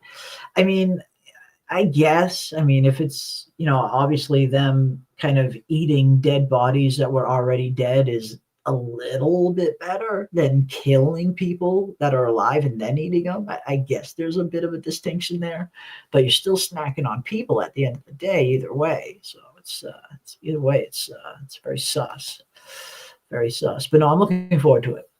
I'm looking forward to seeing what is under there. Part of me kind of really hopes that when we find out what's under that tarp, it's something just totally and completely different, out of left field that nobody guessed. Like, I love those kind of reveals, not the kind of reveals where everybody guessed right, that's what it was. Give us a little bit of subversion every once in a while. I would love for us to get the reveal and just be completely blown away by what is really under that tarp. Yeah, let's have another Ankui moment. Something nobody would have guessed. Something super basic, like Ankui meaning remember, out of Yep. all the things that we think. And that would make sense why they wouldn't show us. Pluribus doesn't do these little cutting away and leaving us without the answer, so and suspense. They don't really do that. So it would make sense that they would make us believe that there's going to be something crazy like bodies underneath there, Yeah. and for it to not be that. I would Yeah. like that. Have Exactly. our very own Pluribus and Cooey moment. No, I could totally see that being the case, where it turns out to be like literally nothing practically. But we'll see. We'll see. Could be a very clever red herring, or it could be a very interesting new plot point that we're going to see revealed. But yeah, Welcome to Derry. Got 2 more episodes to look forward to of that. We still got a few episodes of Pluribus to look forward to as well. And again, hopefully any time now, we're going to be getting the From Season 4 teaser trailer. And I am also hearing that the House of the Dragon Season 4 trailer is going to be released any day now. So we got some interesting things to look forward to over the next few weeks, while we slowly and patiently wait for From Season 4 to eventually get here. But that is going to do it for us tonight, ladies and gents. Big thank you to all of you for hanging out with us on this fine Sunday evening. And we will be back next week, same time, same place, for another Welcome to Derry live after show discussion. So until next time, keep those tinfoil hats on, folks, and I will see you on the next one. Cheers. But you know what they say about Derry. No one who dies here Ever really dies. You convinced everyone to come and see me. Because you're such a good friend. I've always wondered how you taste.